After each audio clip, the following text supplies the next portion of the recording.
Ohio State leads the way at 11.8. They won 11 games last year. Michigan checks in at 9.5 after winning 12 games last season. Wisconsin, Michigan State, and Penn State all around 8 wins. Only Penn State went under that number last year. The Maize and Blue finally made it over the hump last season. They won their first outright Big Ten title since 2003. The question, though, what happens next, and it could be a different story. Expectations have not been kind to Jim Harbaugh. He's not had a season where Michigan starts in the AP poll and finishes the season with a better ranking. The Wolverines' defense also loses 70% of its production from last season, including the second overall pick. That 70% mark tied for the 6th highest rate in the FBS. Joey, what does Michigan do for an encore? It's interesting because people have been trying to fire Jim Harbaugh for a long time, right up until last season. Finally got over the hump, beating Ohio State. They get into the playoff. Had a very good football team. But it's interesting to me when I watch that football team, it's almost like mid-season they opened up the playbook. And this is what, when you watch Michigan, you wondered, where's the offensive firepower? Where's the creativity? Well, we've seen it last year. And the offense became something that they could win games with. They could go out and say, go get us some points. And they proved they could do that, especially in a game against a team like Ohio State, put up a lot of points, and they were very good on the defensive side. He has to keep that going, has to keep that same mindset that he developed last season with an offense that could put up a lot of points, a defense that was aggressive, athletic on the back end. But it changes the way your team thinks about games and approaches games. And if they can continue that, they'll continue to be successful. They went back to old school, smash mouth. They just ran the football. They didn't make any bones about it. But I think Michigan has to take the next step because last year they had a great defense. Those guys are gone. I mean, Ajabo's gone. You look at Aiden Hutchinson at number 2. He's gone. So I think they're losing a lot of productions. Dax Hill's gone. So there's 3 first-round picks basically that are not going to be there. They're going to have to be more dynamic. And Joey, when are we going to talk about a Michigan quarterback again taking over? Is it JJ? Is J.J. McCarthy that guy who's going to come in now and be the face of this team? You saw Cade McNamara last year have a really solid, really good season, but you still saw J.J., didn't you? You still saw him rotating in there a lot. There's got to be a reason. He was a highly recruited kid, so I think who's at the helm for this offense, and can they go to the next level? Can they be more explosive, throw the football down the field, make those fun plays in college football, make people pay when you want to stack the box? That's going to be the big key for Michigan. Michigan has not had back-to-back seasons with double-digit wins since Harbaugh's first 2 seasons there, 2015 and 2016. But what about the expectations, David, for Ohio State? You talk one, you almost have to talk about the other. What do you want to see in Columbus? Man, I expect Ohio State to be exactly who they are, and they're going to be very much in the thick of things for the playoffs. And I am very excited to see. I know what they're going to do offensively. I don't even care about who the names are. I don't care if it's Fields, Stroud. I don't care who it is at quarterback. They're going to put up big numbers. Receivers are going to put up big numbers. They recruit at such a high level. But now you bring in Coach Knowles, defensive coordinator from Oklahoma State, and you completely revamp your defense. That's going to decide how great Ohio State's going to be this year. They were poor at times. Remember, made a coordinator switch early in the season last year to get different. Now, I think they've hired one of the best defensive coordinators in all of college football. Joey, if the defense catches up with the offense, now we're talking about, instead of just being the Big Ten champion almost every single year, now we're going to talk about this team as being one of the favorites to win a national title. And the defense is the only question mark in Columbus. And you bring in Jim Knowles, like you mentioned. What becomes interesting to me is Jim Knowles was really good on defense the past year at Oklahoma State in the Big 12. It is a different style of football in the Big 12. It's a lot of passing. A lot of teams play 3-3 defense with a lot of defensive backs. That is not Big Ten football. I know Jim Knowles has been around for a long time, and I've had these discussions with some of the coaches at Ohio State, and I feel very confident that he has the ability to put together a defense that can be successful in the Big Ten, but that remains to be seen. And we'll keep our eye on what kind of differences he has to make to have that same success in the Big Ten, because it's a much more physical league. And you mentioned a second ago, Michigan running the football. Well, you think Michigan State, Penn State, all those teams want to run the football. Can Jim Knowles get a defense that's tough up front while also being athletic and have playmakers on the back end? Joey, who wins the Big Ten West? I'm gonna go with Minnesota. Okay. I'm going with PJ Fleck. I think they're going to start rowing that boat again. I know you just put up the graphic. I think Wisconsin and Nebraska were above Minnesota in total win by David's favorite FPI, whatever that is. They were projected to win more games, but I'm going with Tanner Morgan coming back. Didn't have a great season, but he's a veteran quarterback that's played a lot of games. They get their running back in Muhammad Ibrahim. He's back. If you remember what he did before he got hurt, 260-some yards against Ohio State and 2 touchdowns. He goes down. He comes back to a team that won 7 of their last 9 games on the season, including a bowl win. So I like Minnesota to keep the boat rowing. My favorite thing about that answer, Wendy, is when you asked him, he chuckled because he's like, it's freaking July, bro. That's right. Like, That's where we are, fellas. Why are you asking me to answer that? But it is what it is. I almost went with Purdue because they're at a conference slate. Their crossovers are so good. They avoid Ohio State, Michigan, and Michigan State. So I thought about going with Purdue, but then I woke up and I was like, all right, I'm going to go with the knowns. I'm going to go with Wisconsin. Like, I know Jim Leonard replacing basically his whole defense. Joey, we've seen Wisconsin defenses for the last 6,000 years. What are they going to be? They're going to be extremely physical, stop the run, get in your face. And so I think they'll run the football. They'll beat Wisconsin, and I think they'll win. Listen, there's nothing quite like title talk in July, you know. But I will tell you this. There hasn't been a repeat winner of the Big Ten West since Wisconsin did it. That was in 2016 and 2017. Well, speaking of the regular season, we know there's a lot of hard work ahead, but no reason we can't have a little fun in the meantime. Spirits were high last week during Big 12 Media Days, and we'll show you the moments you may have missed. One thing is for sure, there is no doubt the Big 12 is open for business. I'm a fly person, so I like to do fly things. Hey, look at the shade. Got the wallet, got my boots. These are my favorite pair of boots. You have any impressions of Neil Brown you do? Give me your eye. Hey, give me your eye. Look, come on. Just like you would expect the fire hose. Not for the haves, which obviously at Alabama we're one of the haves. It's probably a good thing.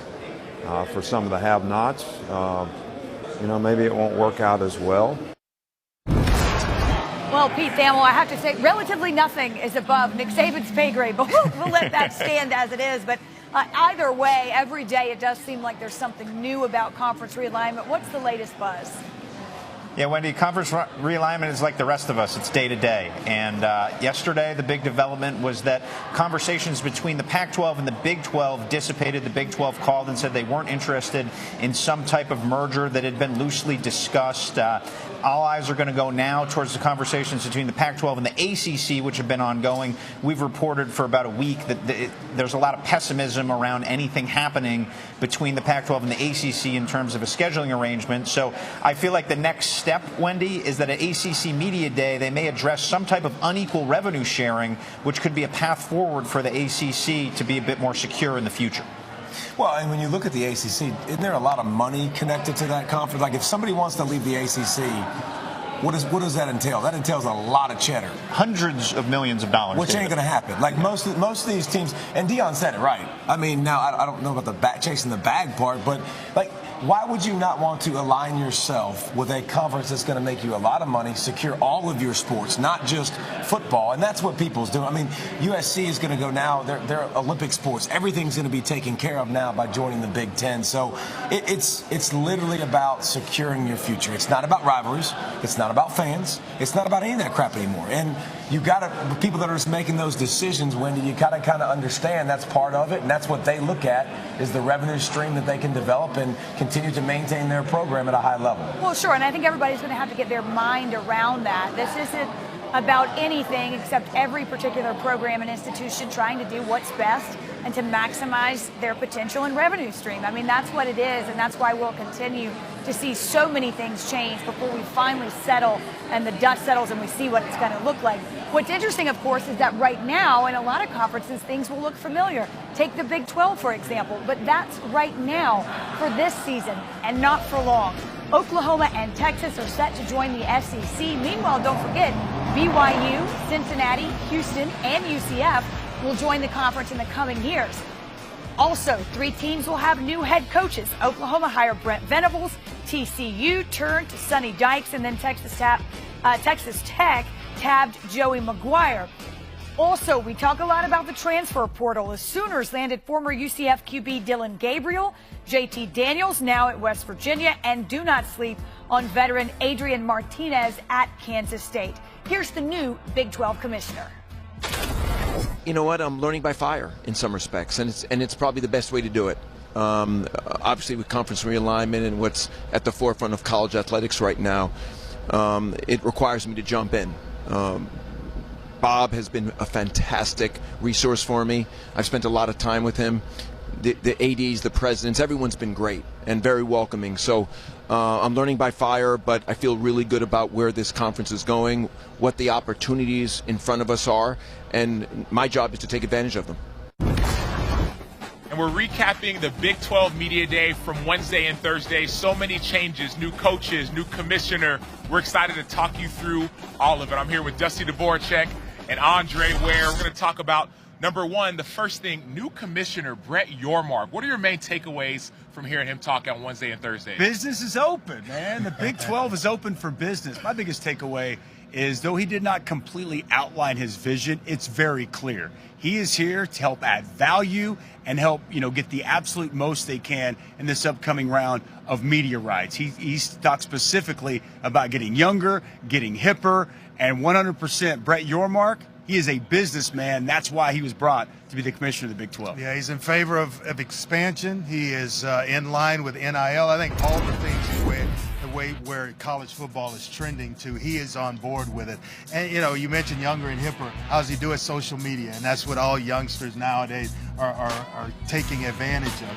That gets and builds the brand of the Big 12, and he really spoke a lot about building the brand of the Big 12 nationally. And he did it at Rock Nation, as we know. He has somewhat of a different background. He's been in the business world a little bit, and now he's here. Well, now moving on, let's talk about some of the new coaches that are in the Big 12. We have 3 new coaches. Out of those 3, who are you excited about the most?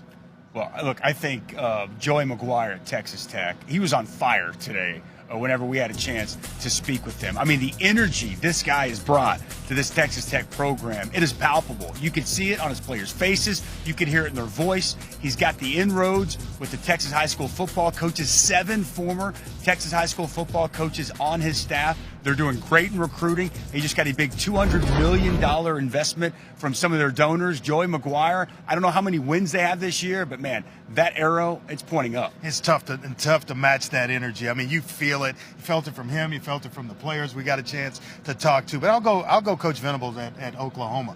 And in a sense where he's bringing in a quarterback, a transfer. When have we seen a quarterback in the transfer portal go somewhere and they already know the offense? They arrive on campus, and Dylan Gabriel's teaching the receivers and tight ends and running backs the offense. So I think they've got a significant jump on everybody else from that standpoint, where they're going to get excellent quarterback play on day one. And speaking of excellent quarterback play, you talked about Dylan Gabriel, transfer quarterback from UCF. Well, there are a couple new quarterbacks in the Big 12.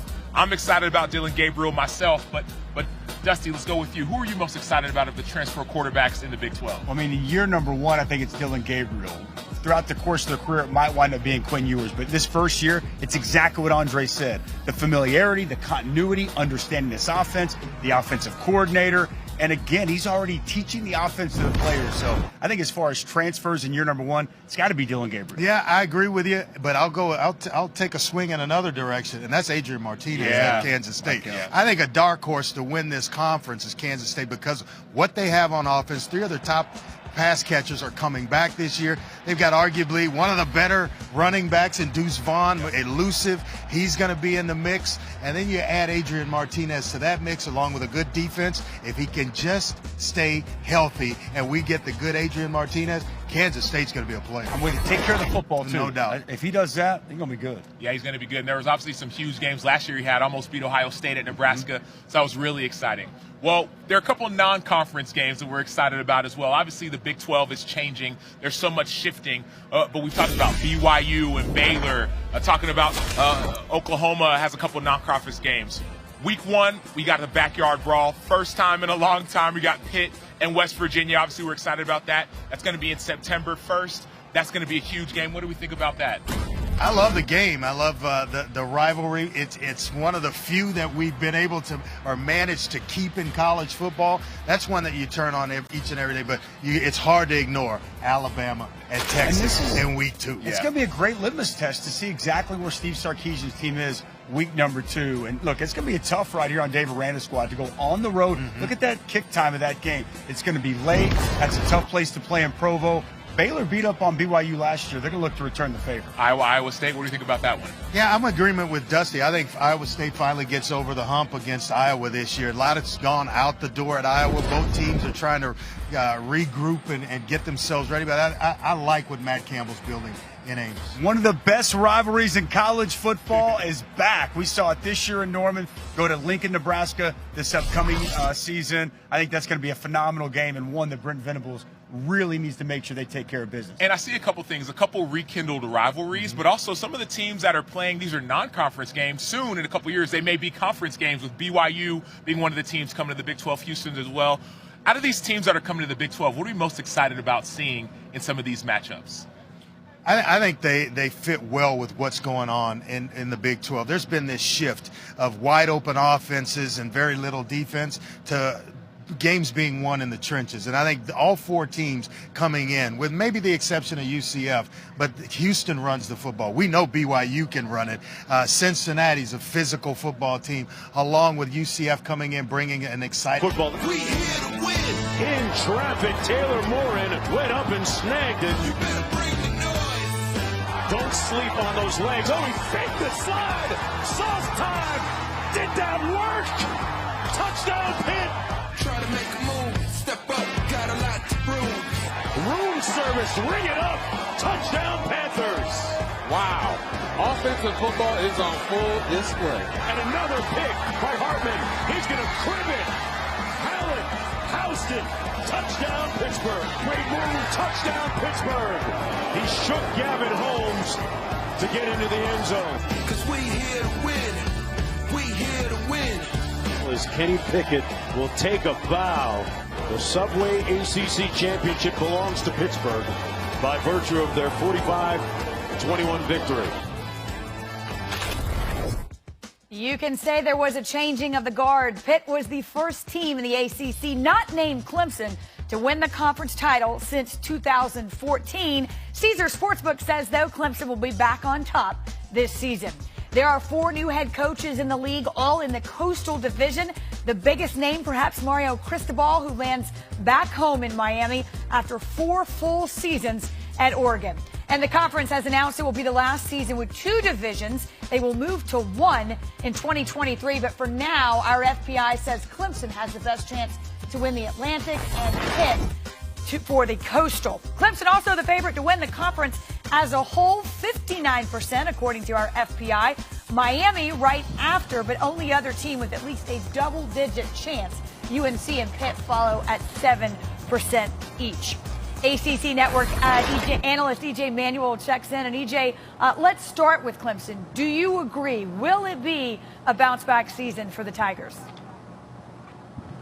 Look, Wendy, I do agree. I think when you look at Clemson defensively, they're going to have at least 7, maybe 8 guys in that defense that will be drafted high, specifically Brian Brzee, Miles Murphy. But when you look at the offensive side, it all starts with the quarterback, and that's DJ Uiagalelei. Last year, he did struggle. I think 56% completion percentage, 9 touchdown passes, 10 interceptions. That's not going to cut it at Clemson. If you want to play a national brand of football where you're competing for a college football playoff berth, he has to play better. Now, the best thing for him is he gets another opportunity. And you have a head coach like Dabo Swinney that's going to exude that confidence in him, give him another opportunity to show, hey, I can be the guy here at Clemson.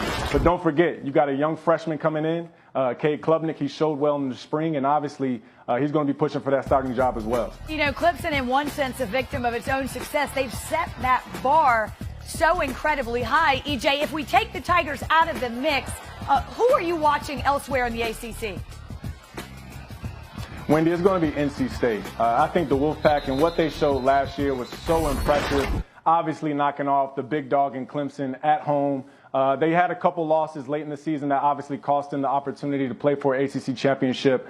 But their quarterback is special. Devin Leary, I think he's a smooth operator, right? You remember that song called Smooth Operator? And I think that he's one of those guys, when he's on the field, he's going to make things happen. He puts the ball in the right place for the receivers to have an opportunity to either catch and run or make a big body catch. I also think he's a great leader. I just feel like when he's at the helm, he's one of those guys that he's the X factor for this football team. So, Dave Dorn is used to having a team that's hunters, but now they're going to be the hunted because everybody's expecting them to be good. So let's see how they handle that. EJ, it's funny you say smooth operator and talk quarterbacks because I'm told, I almost want to ask who you don't like as a quarterback in the ACC because I know you like just about everyone.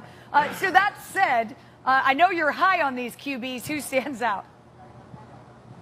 Yeah, well, look, Wendy, I wish we had more time on the show because I could fill the whole show with quarterbacks in the ACC. But start with Tyler Van Dyke out of Miami. He has size, he has a howitzer for an arm, and he has accuracy. One of the things that makes him special is, again, that prototypical size, 6'5", 230 pounds. And he can fit the ball on the seams, on the deep third. He throws a catchable ball in the short and medium range. When you're a quarterback that has a strong arm, sometimes you have to learn to hone that thing back in so your tight ends and running backs can make those types of plays for you out in the field. So expect a big year from TVD, Tyler Van Dyke. Now, this next quarterback, Wendy, Sam Hartman, is a proven winner. He's been there for an extremely long time. I feel like I've been talking about Sam for the past 6 years, but he's coming back for his senior season. He's a red zone killer, and when I watch him on tape, he reminds me of a very young Aaron Rodgers, one of those guys when he gets down inside the 20, he's going to make a play, especially getting out the pocket, finding open receivers in the back line of the end zone. Now, this guy, Wendy, he was on track for